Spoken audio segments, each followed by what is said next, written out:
أعوذ بالله من الشيطان الرجيم بسم الله الرحمن الرحيم Bismillahirrahmanirrahim. Assalamualaikum warahmatullahi wabarakatuh.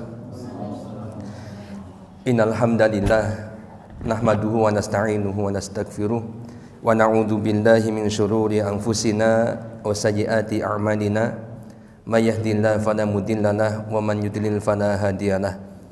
Wa asyhadu an la ilaha illallah wahdahu la syarika lah wa asyhadu anna Muhammadan abduhu wa rasuluh. Allahumma salli wa sallim wa barik ala nabiyyina Muhammadin wa ala alihi wa sahbihi wa man tabi'ahum bi ihsanin ila yaumiddin. Amma ba'du. Hadirin jamaah Masjid Al-Firdaus yang insyaallah dimuliakan Allah Subhanahu wa taala. Para ustadz, para pengurus DKM, Pak Haji Indra dan yang lainnya, alhamdulillah semoga Allah Subhanahu wa taala memberikan rahmat dan keberkahan kepada kita semuanya. Di kesempatan hari ini kita akan lanjutkan kembali Bapak-bapak dan Ibu-ibu ya, kajian umum pembahasan kitab Riyadhus Shalihin. Dan kita sudah sampai bab yang ke-13 atau akan sampai di bab yang ke-13, walaupun ini pengulangan ya Pak Haji ya kalau tidak salah. Karena kajian Riyadhus Shalihin itu sudah dilaksanakan bertahun-tahun di Hasmi. Dan memang pengulangan itu sangat penting. Dan nyatanya walaupun sudah sering atau sudah pernah, nyatanya kita lupa. Betul tidak? Betul sekali. Memang manusia. Nah, ini jadi dalih buat kita ya. Memang manusia sifatnya lupa. Jadi seolah-olah kita dimaafkan, dimaklumi untuk lupa gitu ya.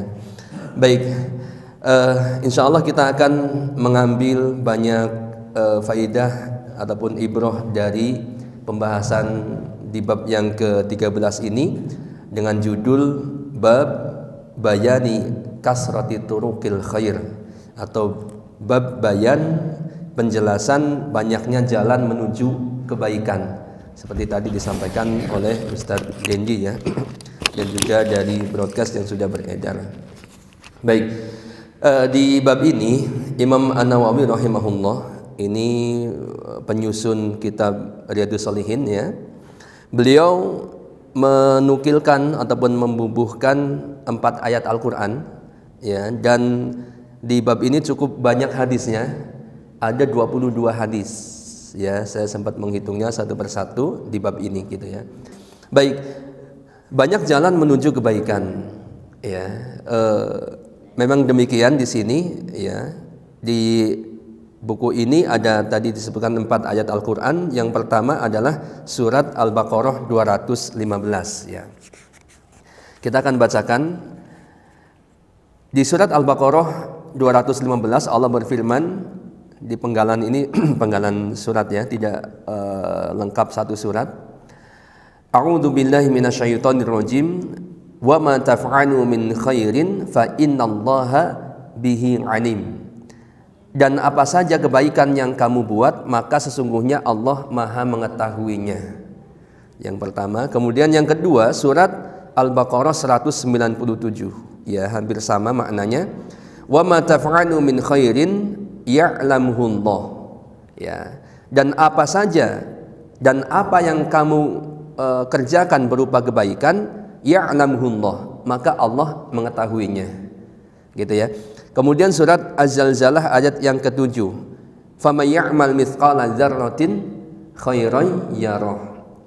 Barang siapa yang mengerjakan kebaikan seberat zarah pun, niscaya dia akan melihat balasannya. Ya, dan kemudian yang terakhir adalah surat Al-Jasiyah ayat yang ke-15. Man amila salihan falinafsihi wa man asaa fa'alaiha. Summa ila rabbikum turja'un. Barang siapa yang mengerjakan amal saleh, maka itu adalah untuk dirinya, dan barang siapa yang mengerjakan atau melakukan kejahatan, maka itu akan menimpa dirinya sendiri, kemudian kepada Rabbmu lah kamu dikembalikan. Nah ini baik, Bapak-bapak dan ibu-ibu yang insyaallah dimuliakan Allah Subhanahu wa taala, jamaah sekalian, kita akan melihat bagaimana penjelasan daripada bab banyaknya jalan menuju kebaikan sebelum masuk kepada hadis-hadis yang ada. Di dalam bab ini ya, Imam An-Nawawi menulis bab bayani kasrati turukil khair, yaitu bab penjelasan banyaknya jalan menuju kebaikan. Nah, kebaikan itu mempunyai banyak jalan, ya. Dan ini sebenarnya kita sudah paham semuanya bahwa memang banyak jalan menuju kebaikan atau banyak jalan-jalan amal kebaikan. Dan ini merupakan karunia dari Allah Subhanahu wa taala kepada kita semua. Ya, supaya apa? Supaya manusia itu atau hamba-hamba Allah itu mendapat banyak pahala dari kebaikan-kebaikan yang banyak macamnya gitu. Dan supaya kita tidak bosan. Ya, bisa dibayangkan kalau kebaikan itu hanya satu macam. Misalkan sholat saja. Ya, tidak ada yang lain. Maka manusia boleh jadi bosan dengan amal itu. Atau misalkan kebaikan itu hanya sedekah saja. Ya, tidak ada pilihan-pilihan yang lain. Nah, ketika banyak jalan menuju kebaikan, maka ini adalah karunia dari Allah, ya, di mana ini kesempatan kita untuk memperbanyak amal saleh ataupun pahala-pahala dari kebaikan-kebaikan yang bermacam-macam. Namun dasarnya itu ataupun dasar metodenya ada 3, ya, yaitu yang pertama adalah usaha yang bersifat fisik.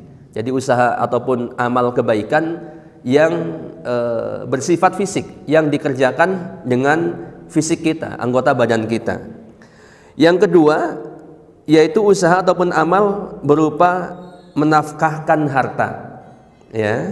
Dan yang ketiga adalah perpaduan antara keduanya, antara fisik dan harta, begitu. Nah, kita lihat penjelasannya. Yang pertama usaha fisik, ya, yaitu perbuatan yang bersifat jasmani seperti sholat, puasa, jihad. Ya, termasuk jihad itu sebenarnya perpaduan antara keduanya, boleh bisa dengan fisik dan harta. Dan juga haji, yang ini juga ibadah yang merangkum semuanya antara fisik dan juga harta, begitu ya. Kemudian yang kedua, dalam hal usaha ataupun amal menafkahkan harta, seperti berzakat, ya, kemudian bersedekah, berinfak, dan lain sebagainya. Yang ini secara umum bisa disebut sebagai infak ataupun sedekah, begitu.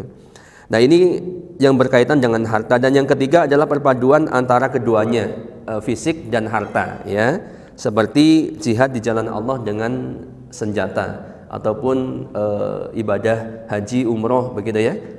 Haji pakai harta nggak, Pak Haji? Pakai kan, ongkosnya lumayan gitu ya. Fisik pakai nggak? Pakai, karena ritual ataupun ya prosesi haji itu kan harus fisik, ya, antara tawaf, kemudian sa'i, lari-lari kecil dari Safa Marwah kalau nggak salah, begitu ya. Nah, ini dengan fisik dan juga harta, yaitu mengeluarkan ongkos ataupun biaya untuk haji dan umroh itu tadi, gitu ya. Nah, jadi metodenya atau dasarnya itu ada 3. Yang pertama adalah ibadah ataupun amal usaha berupa fisik, gitu ya. Kemudian yang kedua adalah dengan harta kita.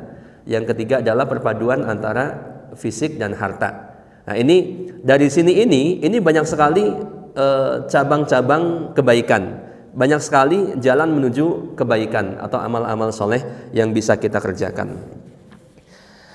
Baik, hadirin yang insyaallah dimuliakan Allah Subhanahu wa taala, dan ini sejalan dengan surat Al-Baqarah 148, di mana Allah berfirman fastabiqul khairat, ya. Ayat penggalan ayat yang pendek tapi maknanya sangat besar, luas, begitu ya. Fastabiqul khairat, maka berlomba-lombalah kalian dalam al-khairat. Al-khairat itu kan jamak, dalam mengerjakan kebaikan-kebaikan. Nah, sehingga ini menjadi dalil bahwa kebaikan itu banyak jalannya. Gitu. Berlomba-lombalah kalian dalam al-khairat. Nah, kalau tunggal kan al khairu atau khairun, kan begitu ya. Tapi begitu disebut al khairat, ya ini berarti jalan-jalan kebaikan atau kebaikan-kebaikan. Seperti juga dalam surat Al-Anbiya ayat yang ke-90. Allah berfirman, innahum kanu yusari'una fil khairat. Sesungguhnya mereka sangat bergegas dalam melakukan al-khairat, dalam melakukan kebaikan-kebaikan. Begitu ya, ini sama maknanya dengan tadi. Artinya ya, di ayat ini menjelaskan bahwa al-khairat, kebaikan-kebaikan itu banyak macamnya atau banyak jalannya. Baik hadirin yang insyaallah dimuliakan Allah Subhanahu wa taala. Kemudian kita coba menggali apa yang ayat yang disampaikan oleh Imam An-Nawawi dalam hal ini, sedikit penjelasan ataupun tafsirnya ya. Seperti dalam surat Al-Baqarah 215 yang tadi saya bacakan, kita baca kembali, wa ma taf'alu min khairin fa innallaha bihi alim. Dan apa saja kebaikan yang kamu buat, maka sesungguhnya Allah mengetahui. Apa saja kebaikan yang kamu buat, ya ini kan kalau kita mau mau renungkan, berarti apa saja kebaikan. Artinya Allah itu menyatakan dalam ayat ini apa saja kebaikan yang kamu berbuat. Kebaikan itu artinya bukan hanya satu, ya kan, apa saja berarti banyak, A B C D sampai Z, ya 1 2 3 sampai sekian kan. Dan apa saja kebaikan yang kamu buat, kamu perbuat, kamu kerjakan, Allah mengetahui. Begitu ya. Dalam tafsir dikatakan kebajikan yang kamu lakukan wahai orang-orang mukmin, ya, baik sedikit maupun banyak, sesungguhnya Allah mengetahuinya. Ya, tidak ada sesuatu pun yang luput dari pengetahuannya, jelas. Dan Dia akan memberikan kalian balasan yang setimpal dengan amal perbuatan kalian. Nah ini ya, jadi dalam penjelasannya bukan hanya Allah mengetahui kemudian dibiarkan, tapi maksudnya Allah mengetahuinya, ya sekecil apapun, banyak atau kecil perbuatan yang kita kerjakan, Allah mengetahuinya dan Allah akan membalasnya. Sehingga nanti matching dengan faman ya'mal mithqala dzarratin khairan yarah, gitu ya. Baik. Kita langsung ke surat Az-Zalzalah ayat yang ke-7. Faman ya'mal mithqala dzarratin khairan yarah.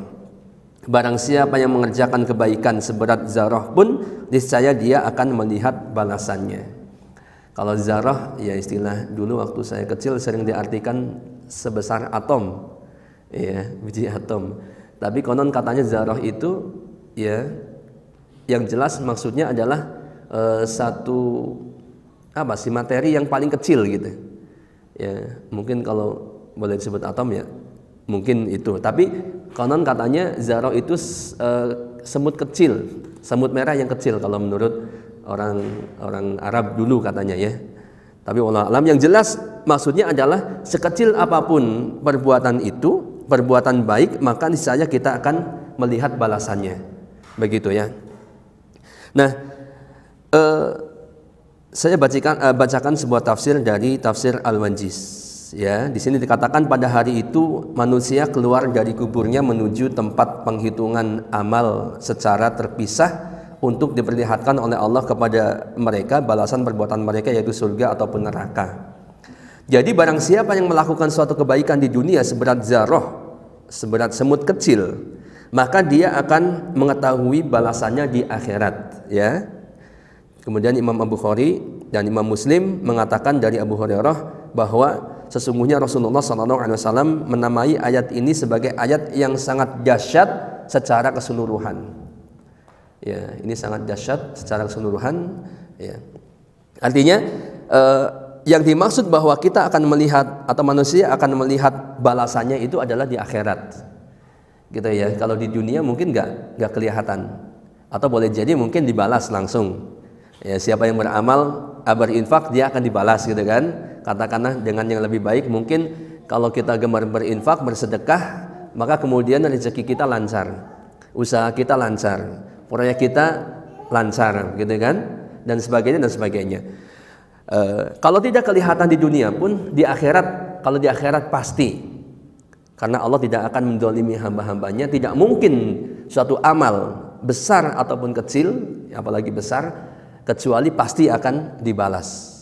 Allah tidak mungkin tidak membalasnya, gitu ya. Tidak mungkin tidak memberikan pahalanya. Kita lihat bagaimana kehebatan surat Az-Zalzalah ini, ya. Faman ya'mal mithqala dzarratin khairan yarah wa may ya'mal mithqala dzarratin syarran yarah. Begitu ya. Di dalam tafsir Ibnu Katsir disebutkan keutamaan surat Az-Zalzalah. Ya, ini penting buat kita untuk kita ketahui, ya. Diriwayatkan dari Imam Ahmad, dari Abdullah bin Amr, dia berkata seorang laki-laki datang kepada Rasulullah sallallahu alaihi wasallam, ya. Lalu dia berkata, bacakanlah untukku wahai Rasulullah, ya, bacakanlah untukku wahai Rasulullah. Artinya orang ini meminta untuk dibacakan ayat Al-Qur'an. Kepada siapa? Kepada Rasulullah sallallahu alaihi wasallam, ya.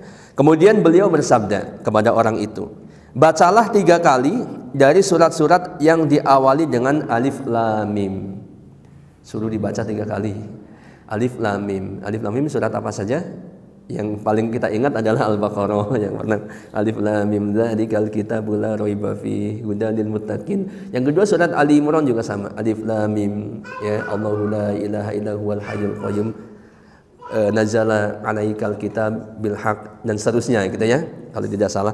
Kemudian ayat yang banyak dalam Al-Qur'an, ayat yang diawali dengan huruf-huruf muqatta'ah kalau nggak salah namanya, yaitu alif lam mim diantaranya, gitu ya. Kemudian nanti kita lanjutkan hadisnya, ya.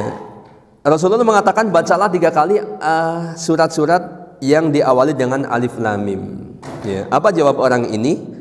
Maka orang itu berkata kepada Rasulullah SAW, umurku itu sudah tua, ya, hatiku sudah mengeras dan lidahku sudah berat, ya, masa suruh baca alif lam mim, ya, surat alif lam mim 3 kali, begitu kan? Nah, kemudian beliau bersabda, maka bacalah surat yang diawali dengan hamim, ya, sama ini pun surat yang diawali dengan hamim, surat yang panjang juga.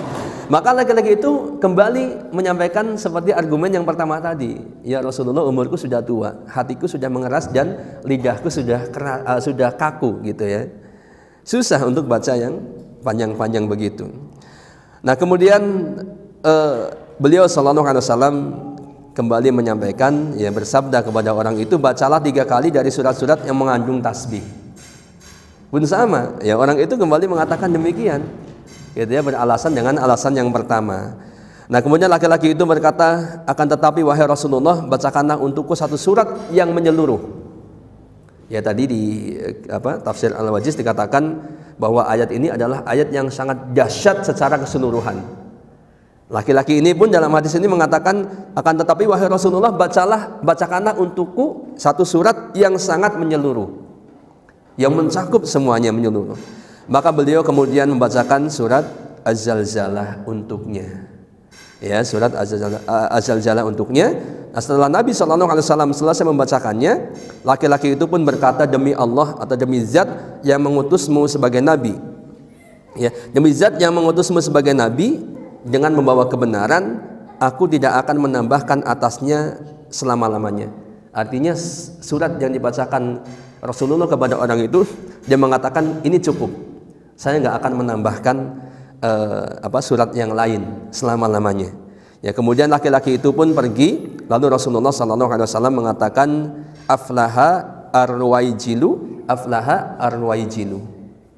Ya, apa artinya? Sungguh beruntung orang itu, sungguh beruntung orang itu.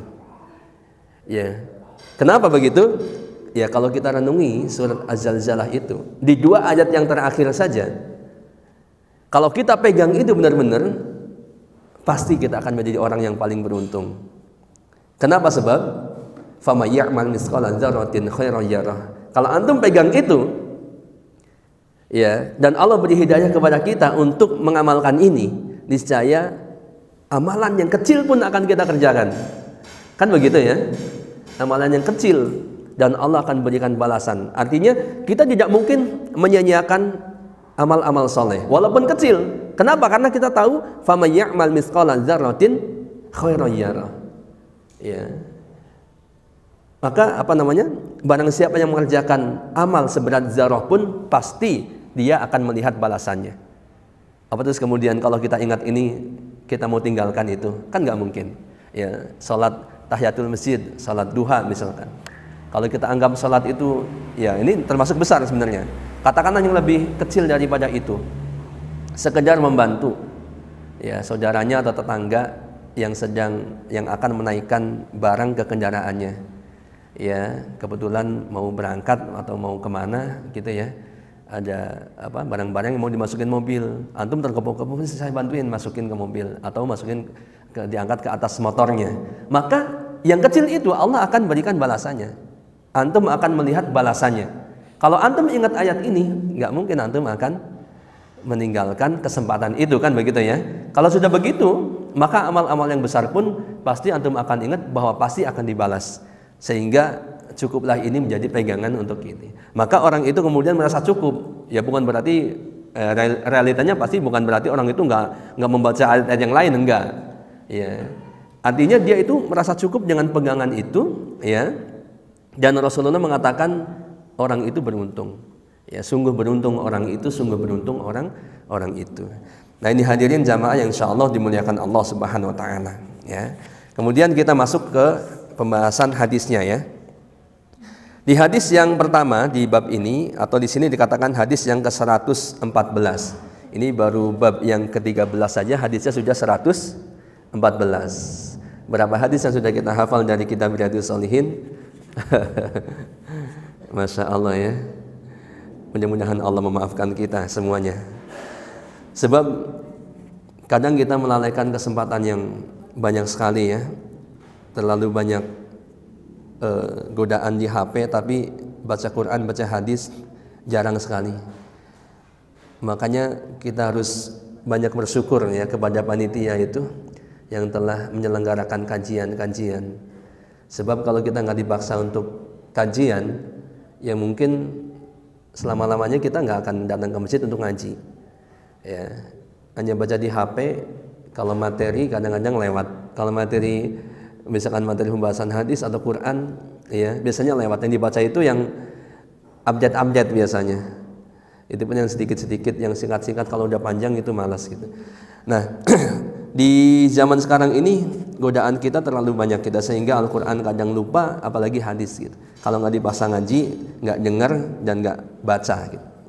Baik, hadis yang pertama dalam pembahasan ini kita lihat an Abi Dzarin Jundub ibni Junadah radhiyallahu anhu qala qultu ya Rasulullah ayyul a'mali afdal qala al imanu billah wal jihadu fi sabilihi qultu ayyu riqabi afdal qala anfasuha inda ahliha wa aksaruha samanan fa in lam af'al qala tu'inu sani'an aw tasna'u li akhraq qultu ya Rasulullah ara'aita in du'uftu an ba'dil amal qala takufu syarraka 'anin nas fa innaha sadaqatun minka 'ala nafsika.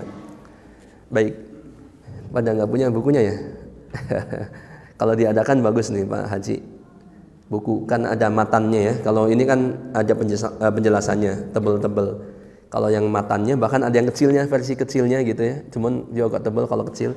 Yang gede itu bagus kalau dibaca saja pun matan ataupun redaksi dan terjemahnya itu sudah sangat bagus ya. Apalagi ada penjelasannya. Baik, hadis ini diriwayatkan dari Abu Dzar Jundub bin Junadah radhiyallahu anhu. Dia bertanya kepada Rasulullah sallallahu alaihi wasallam, ya Rasulullah, ayyul a'mali afdal? Wahai Rasulullah, amal apa yang paling afdal, yang paling utama? Ya. Qala Rasulullah sallallahu alaihi wasallam bersabda, al-imanu billah wa jihadu fi sabilihi, yaitu beriman kepada Allah dan jihad di jalannya. Begitu ya. Ini yang pertama yang dijawab oleh Rasulullah sallallahu alaihi wasallam, amal yang paling utama adalah beriman kepada Allah dan jihad di jalannya. Qultu, kemudian Abu Dzar kembali bertanya, ayyu riqabi afdal? Ya, memerdekakan budak yang bagaimanakah yang paling utama? Ya, karena di zaman itu masih ada perbudakan dan memerdekakan budak adalah termasuk kebaikan, termasuk amal soleh, gitu kan. Maka ditanya, memerdekakan budak yang bagaimana yang paling utama? Ya, maka apa? Jawab Rasulullah SAW. Beliau bersabda, yaitu memerdekakan budak ketika budak itu sangat disayang oleh tuannya dan yang paling mahal harganya. Yang paling utama itu bukan budak yang udah nggak kepake, bukan budak yang udah nggak dicintai oleh tuannya, tapi budak yang disayang oleh tuannya dan paling mahal harganya. Ya, maksudnya bagaimana? Jadi budak itu kan seperti, ya bukan seperti ya, maksudnya budak itu kan pelayan. Astagfirullah. Sorry, punten. Ya, syukuran Pak, mohon maaf ya. Kenal. Budak itu kan pelayan, dia seperti pekerja. Jadi orang pun, pekerja pun ada yang rajin, ada yang malas, kan begitu ya. Pun sama, budak pun demikian. Ya, budak itu dicintai oleh tuannya ketika dia rajin. Ya, orangnya rajin, kerjanya, melayaninya bagus dan sebagainya. Sehingga harganya pun mahal. Ya, maka yang terbaik adalah merdekakan budak yang seperti itu. Bukan memerdekakan budak yang sudah nggak kepake atau yang sudah nggak dicintai. Ya, seperti dalam surat Ali Imran, ya, dikatakan surat Ali Imran 92, lan tanalul birra hatta tunfiqu mimma tuhibbun. Ya, kalian sekali-kali tidak akan sampai kepada kebajikan yang sempurna. Ditafsirkan itu surga, ya. Kalian tidak akan mendapatkan surga, tidak akan sampai kepada kebajikan yang sempurna sebelum kalian menafkahkan harta yang kalian cintai. Ya, ini sejalan dengan surat Ali Imran 92. Jadi berinfak ataupun tadi memerdekakan budak, yang terbaik itu pun adalah yang harta yang terbaik atau budak yang terbaik. Berinfak itu bukan memberikan harta ataupun barang yang kita aja melihatnya sudah nggak mau. Ya, misalkan kita punya kendaraan yang udah mangkrak tahunan, misalkan di garansi motor kita, misalkan di garasi motor kita, yang kalau dipakai aja udah nggak bisa dipakai, servis mungkin lebih mahal servisnya daripada harga motor itu. Kita infakkan misalkan, bukan yang seperti itu yang terbaik. Ya, sehingga Allah katakan lan tanalul birra hatta tunfiqu mimma tuhibbun. Kalian tidak akan mendapatkan kebajikan yang sempurna sampai kalian menginfakkan harta yang kalian cintai. Begitu ya. Pun dalam hadis tadi, yaitu ketika ditanya, ya Rasulullah ditanya merdekakan budak seperti apa yang paling afdol, beliau mengatakan yang paling baik, yang dicintai oleh tuannya dan yang paling mahal harganya. Begitu ya.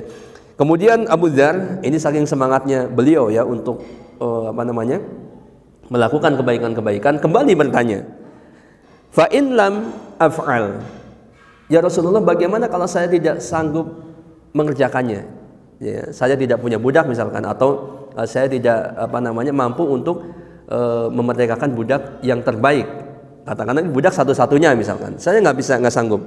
Maka Rasulullah mengatakan tu'inu sani'an aw tasna'u li akhraq. Ya, apa artinya di sini? Beliau mengatakan kamu membantu orang yang bekerja atau kamu membantu orang yang tidak ahli dalam pekerjaannya. Ya, ini termasuk kebaikan yang afdol juga, atau termasuk di antara jalan-jalan menuju kebaikan. Ya, sehingga tadi ya dari dikatakan imanu billah, jihad fisabilihi, kemudian memerdekakan budak yang seperti apa, gitu kan? Kemudian sampai dengan membantu orang lain ya dalam mengerjakan pekerjaannya atau membantu orang lain yang kurang ahli. Kalau misalkan di antara bapak-bapak dan ibu-ibu, bapak-bapak contohnya ya, punya keahlian masalah instalasi listrik misalkan. Ada tetangga yang butuh bantuan. Pak, ini ada terjadi konsleting misalkan, korslet ya. Di rumah saya Pak, tolong bantu. Maka jangan ragu-ragu, bantu gitu. Ya, bantu walaupun nggak dikasih upah nggak apa-apa. Bantu. Kenapa? Karena ini bagian dari kebaikan. Jadi bukan semata-mata kemudian waktu antum terbuang nggak ada balasannya, bukan. Ya, seperti tadi, famayyamal misqala dzarratin khairan yarah. Apalagi membantu memudahkan urusan orang lain termasuk pahala yang sangat besar, termasuk amal yang utama. Ya, setelah listriknya nyala oleh antum, ya mereka keluarga itu sholat dengan nyaman karena terang, ya ke kamar mandi untuk wudu, untuk bersuci, kemudian membaca Al-Qur'an, dapat pahalanya semuanya insyaallah. Begitu ya. Nah ini, jadi Rasulullah mengatakan ya, di antara kebaikan itu adalah membantu orang lain dalam bekerja atau membantu orang lain yang kurang ahli dalam kerjaannya. Ya, ini kan banyak macamnya ya, ada listrik, ada bangunan, proyek misalkan ya. Kemudian ada apalagi ya, masalah komputer dan sebagainya. Silakan antum bisa manfaatkan banyak jalan menuju kebaikan tersebut.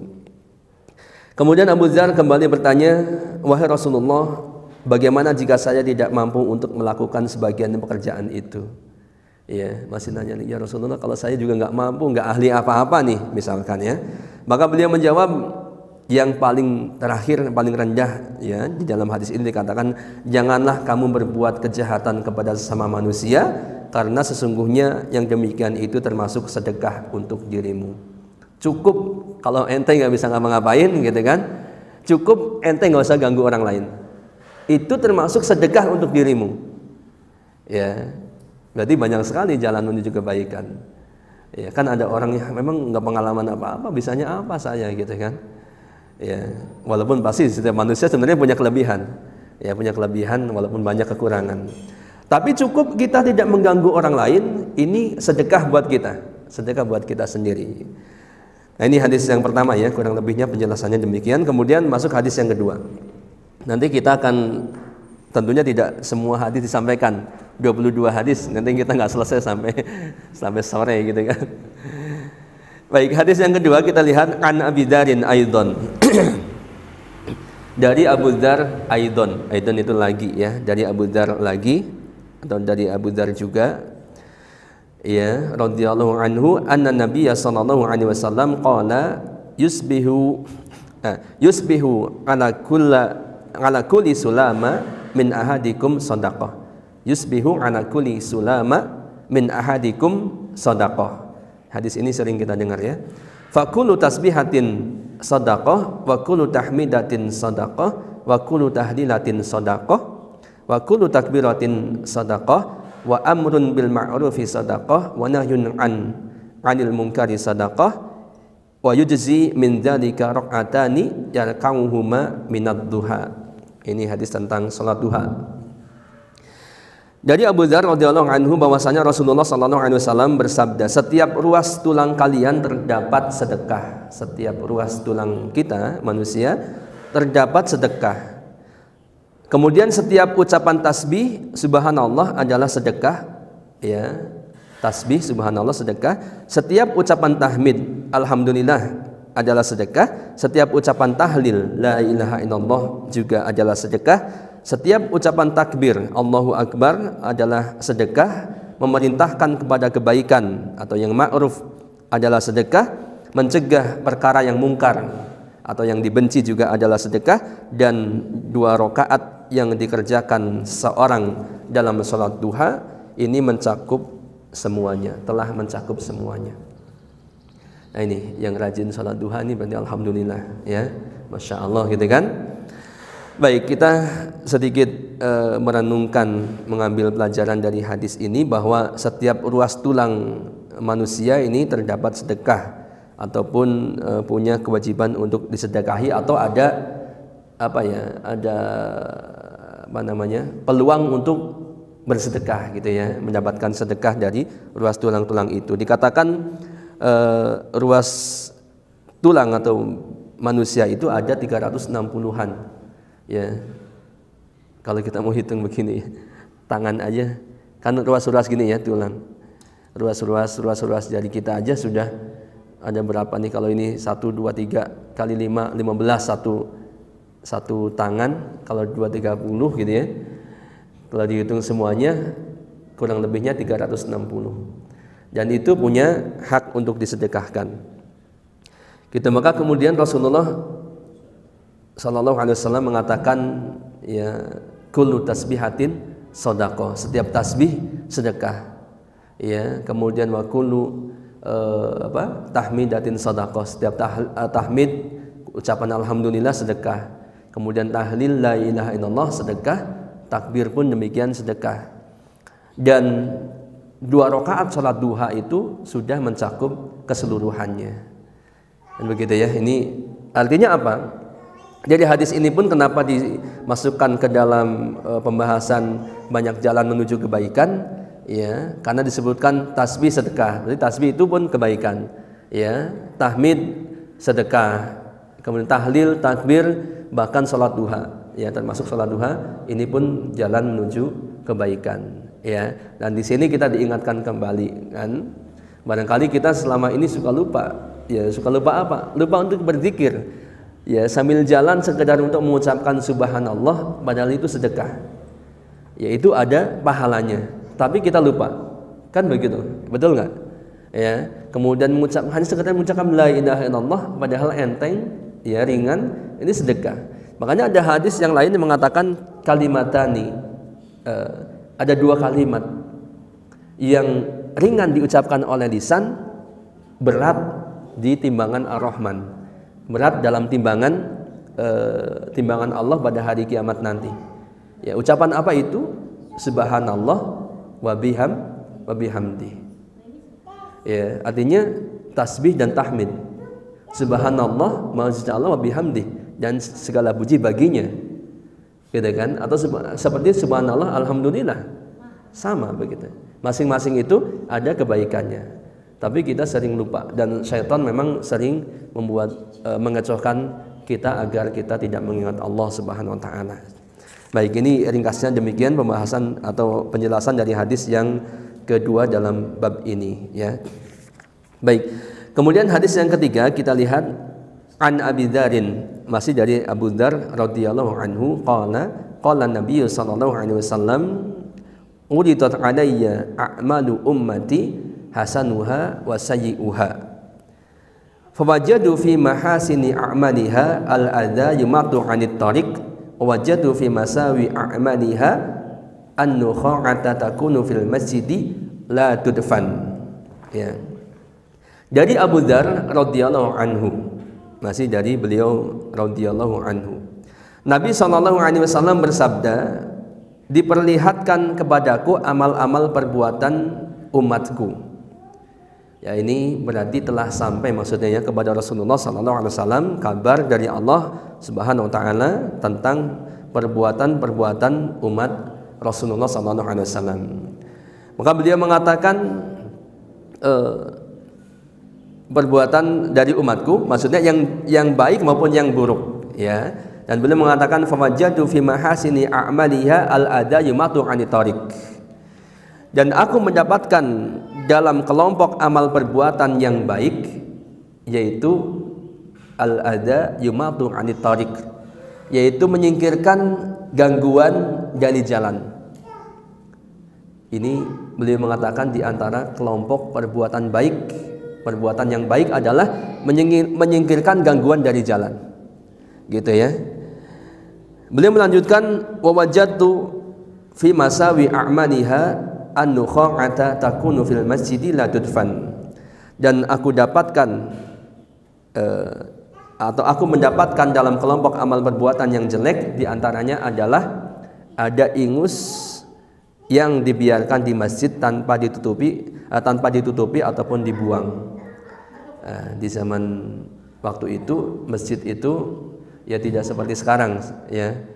Kalaupun sekarang kalau ada ingus, orang yang buang ingus di masjid, ya maka harus dibuang, ditutupin ataupun dibuang. Kalau sekarang mungkin bisa pakai tisu, pakai pel, kain pel atau dilap. Kalau zaman dahulu karena mungkin alasnya atau lantainya masih berupa pasir, maka ditutupi, gitu ya, bisa ditutupi dengan pasir ataupun debu yang ada di masjid waktu itu, gitu ya. Sehingga di sini dikatakan di antara kelompok perbuatan yang jelek adalah orang melihat ada ingus di dalam masjid, dia tidak menutupinya atau tidak membuangnya, begitu ya.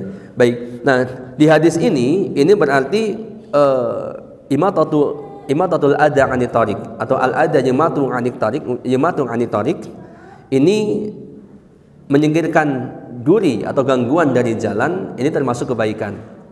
Ya, bahkan dikatakan ya di antara kelompok amal perbuatan yang baik adalah tadi menyingkirkan gangguan dari jalan. Ya, kalau kita melihat di jalan ada batu, disingkirkan, maka itu bagian dari amal soleh, bagian dari jalan menuju kebaikan, dan Allah akan membalas kebaikan itu, kan begitu ya. Nah, ini ringkasnya demikian. Ya, memang ini suatu suatu perbuatan yang sangat besar sebenarnya ya. Kalau misalkan, jangan sampai kalau kita melihat ada batu di tengah jalan, batu besar gitu ya, ataupun katakanlah kalau sekarang kan jalan berlubang misalkan. Ini sebenarnya kalau khususnya bagi pemerintah setempat misalkan, atau orang-orang yang punya yang berwenang atau yang punya kewajiban mengurus lingkungan setempat. Kalau ada jalan yang lubang, kira-kira lubangnya dalam gitu ya. Kalau kira-kira orang naik motor pas dalam keadaan agak cepat masuk ke situ bisa jatuh, maka sebenarnya harus segera untuk diperbaiki. Ini sama dengan menyingkirkan gangguan dari jalan, karena itu termasuk gangguan. Ya, termasuk kalau ada batu besar di tengah jalan, kalau orang nabrak bisa jatuh, maka harus segera disingkirkan ya, supaya orang tidak celaka karena gangguan tersebut ya. Baik, ringkasnya hadis yang ketiga ya, keempat berarti ya, yang keempat. Hadis yang keempat dari Abu Dzar, masih dari Abu Dzar radhiyallahu anhu. Ana nasa qalu, sesungguhnya manusia itu berkata, ya Rasulullah, dhahaba ahlud dusur bil ujur yusalluna kama nusalli wa yasumuna kama nasum wa yatasaddaquna bi fuduli amwalihim. Qala awalaysa qad ja'alallahu lakum ma tasaddaquna bihi. Baik, sedikit-sedikit ya. Masih dari Abu Dzar, beliau mengatakan sesungguhnya manusia berkata kepada Rasulullah SAW. Orang-orang waktu itu berkata, ini orang-orang dari kalangan yang bukan orang kaya, ya kan, strata manusia kan beda-beda sampai sekarang pun demikian ya. Ada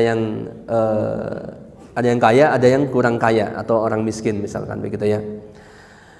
Nah, orang-orang berkata kepada Rasulullah SAW, zahaba ahlu dusur bil ujur. Ya, orang-orang kaya itu telah memborong pahala. Ya, kenapa? Mereka mengatakan yusalluna kama nusalli. Mereka orang-orang kaya itu sholat sebagaimana kita sholat.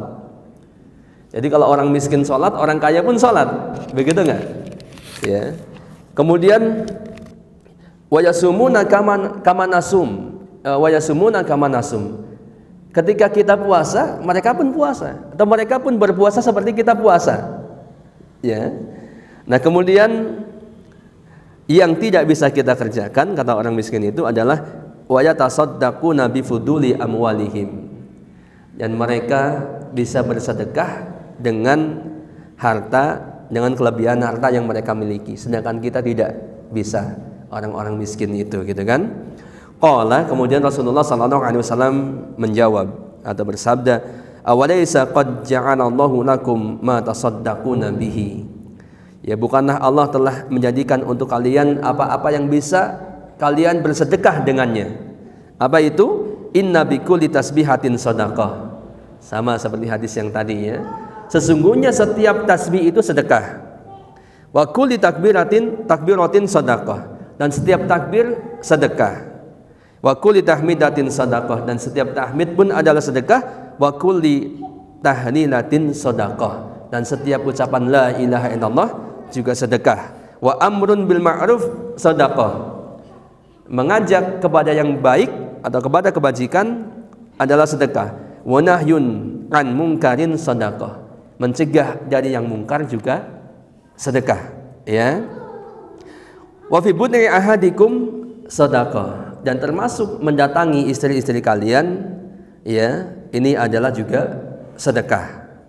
Qalu, mereka berkata kepada Rasulullah, ya Rasulullah, ayati ahaduna syahwatahu wa yakunu lahu fiha ajrun. Ya, ketika Rasulullah mengatakan engkau mendatangi istrimu pun adalah sedekah. Ya, artinya mendatangi istri dalam arti ya, tidur dengan istri gitu ya, pun adalah sedekah. Nah, mereka bertanya, "Ya Rasulullah, kalau apa benar kalau kita mendatangi istri ataupun melampiaskan syahwat kita kepada istri itu adalah sedekah?" Ya, maka Rasulullah menjawab, "Ara'aitum law wada'aha fi haram akana alaihi fiha ajrun fiha wizrun." Mohon maaf ya. "Akana alaihi fiha wizrun."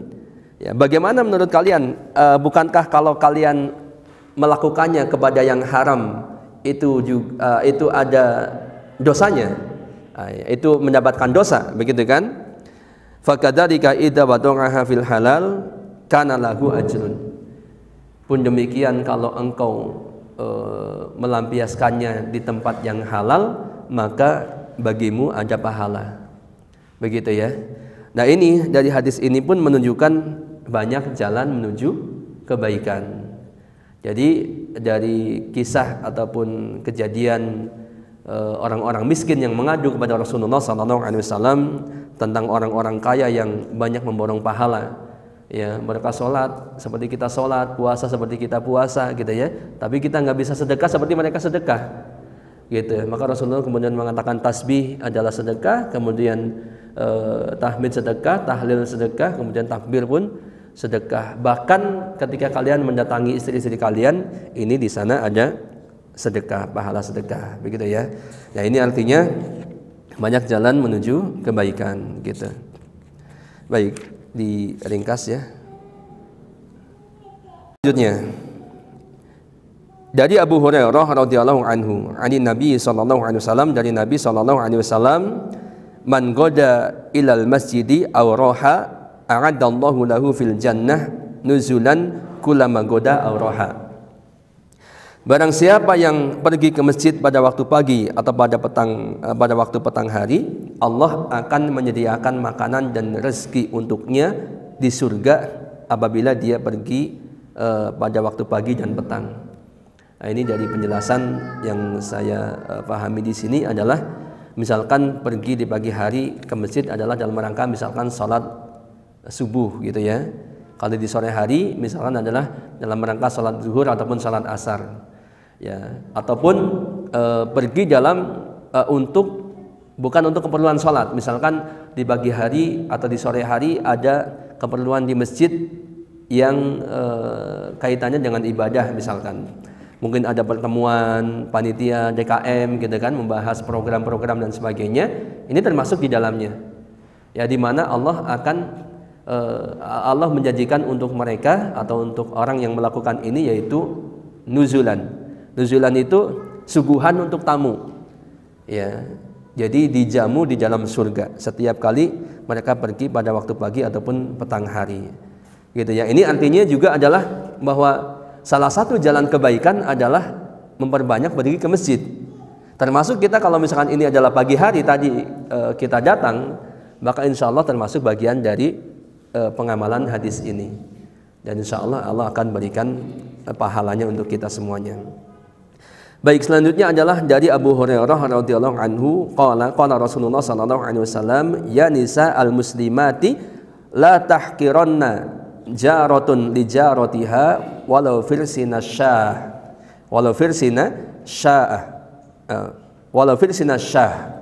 Ini kita lihat ya terjemahnya.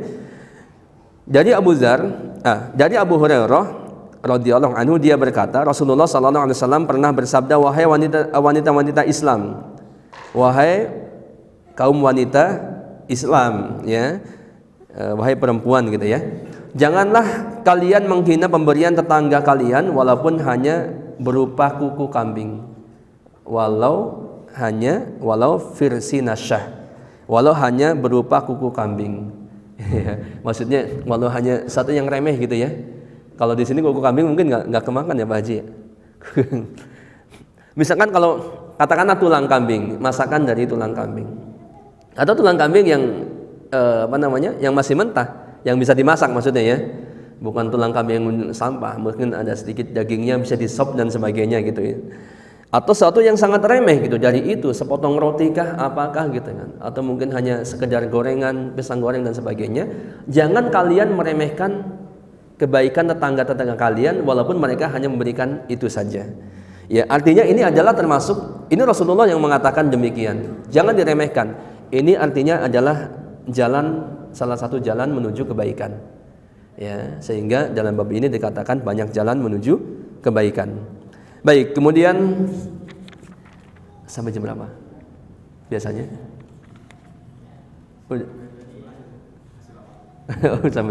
Yakin sampai jam 11? Tadi kita mulai 9:30 ya. Masya Allah, kuat berarti. Oke, kalau gitu santai ya, nggak usah buru-buru.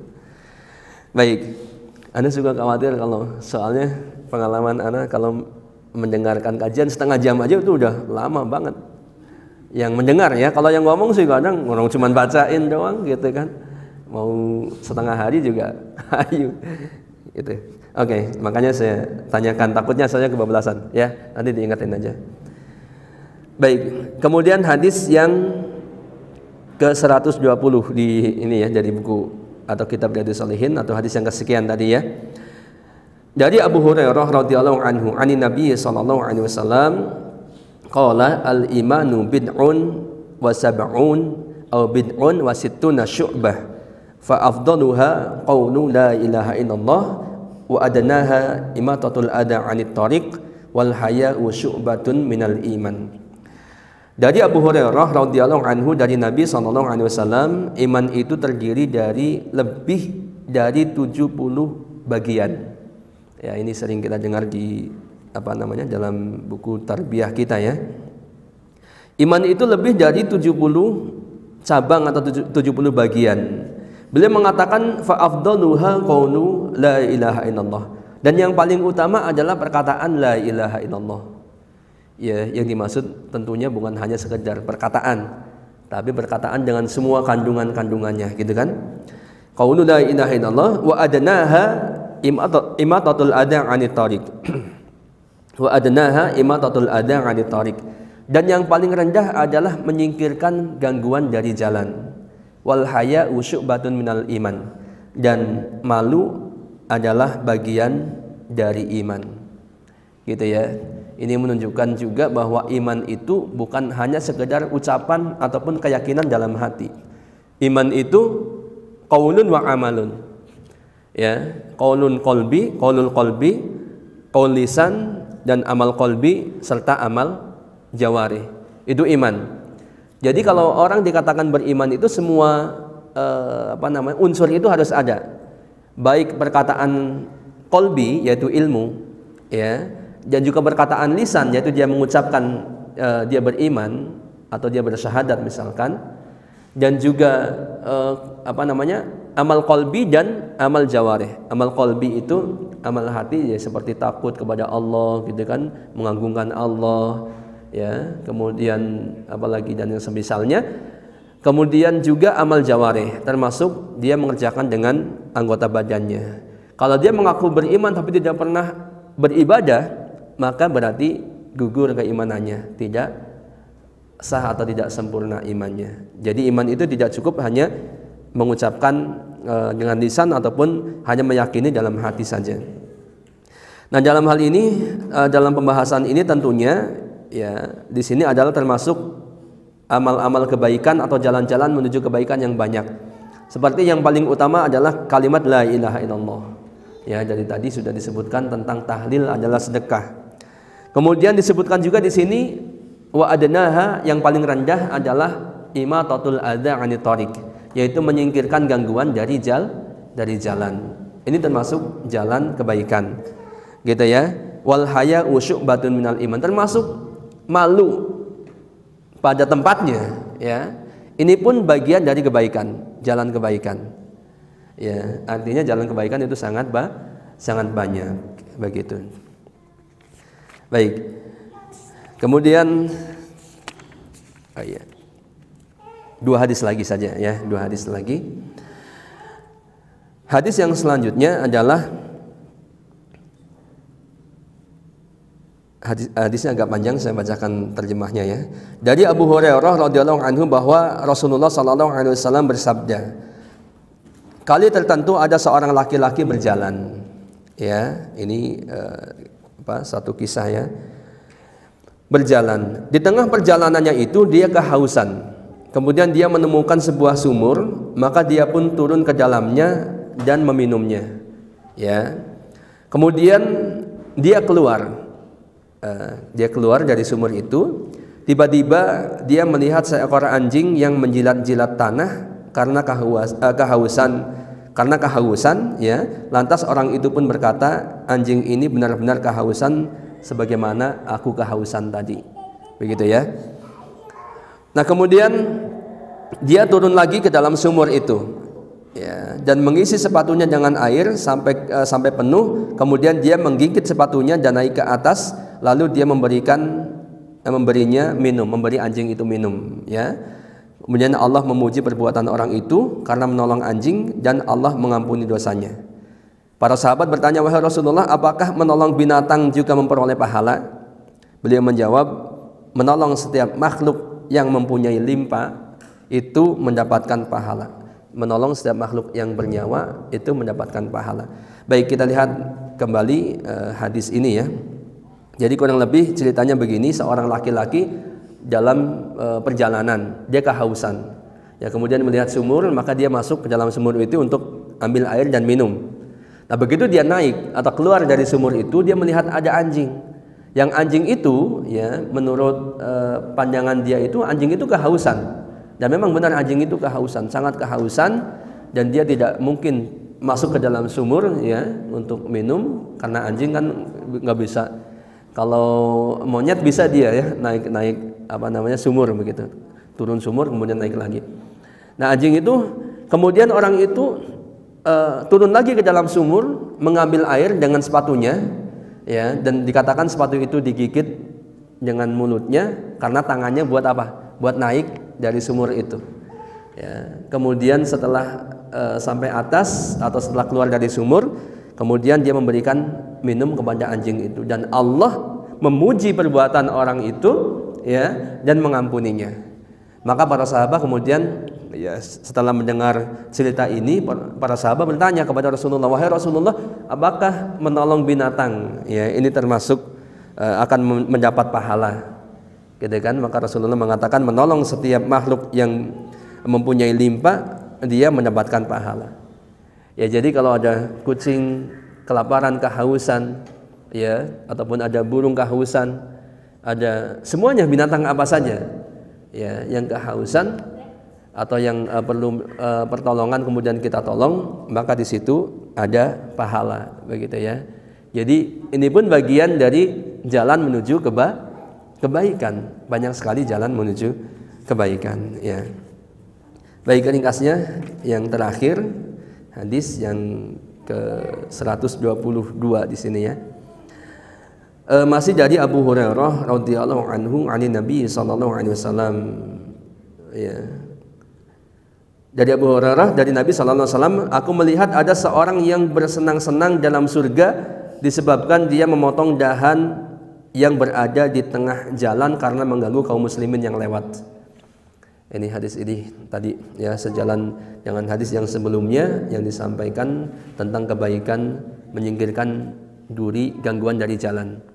Nah, dalam hadis ini dikatakan Rasulullah melihat di dalam surga ada orang yang bergembira di sana, ya, sedang bersenang-senang karena sedang menikmati pahala yang diberikan Allah ketika dia di dunia menyingkirkan gangguan dari jalan. Ya, kalau misalkan di jalan ada pohon tumbang, ya, ini kesempatan buat kita untuk mendapatkan pahala dari Allah, bersenang-senang di dalam surga karena amal itu, gitu ya. Jangan kemudian pohon tumbang mentang-mentang bisa lewat aja. Padahal kita bisa nyingkirin, ya. Kalau pohon itu kecil misalkan, nggak perlu alat yang besar, gitu kan, nggak perlu gergaji mesin misalkan, ya singkirin, gitu. Atau ada dahan, ya kita berhenti dulu sebentar, gitu ya, dari motor atau kalau mobil mungkin agak repot. Tapi kalau mau itu luar biasa, gitu kan. Berhenti dulu kemudian singkirkan. Maka ini dijanjikan tadi, ya.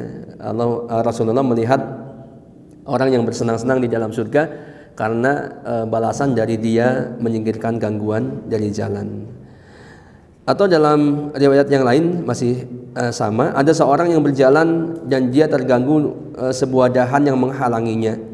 Kemudian dia berkata, demi Allah saya akan menyingkirkan dahan ini dari jalan agar tidak mengganggu kaum muslimin yang lewat. Karena perbuatannya itu dia dimasukkan ke dalam surga. Ya, ini termasuk juga adalah jalan menuju kebaikan. Wallahu a'lam bishawab. Masih banyak hadis yang lainnya, tapi kalau terlalu banyak Anda rasa tidak baik, nanti malah nggak ada yang nggak ingat ya oleh kita. Saya cukupkan sekian. Kalau mau ada diskusi ataupun yang ditanyakan dipersilakan.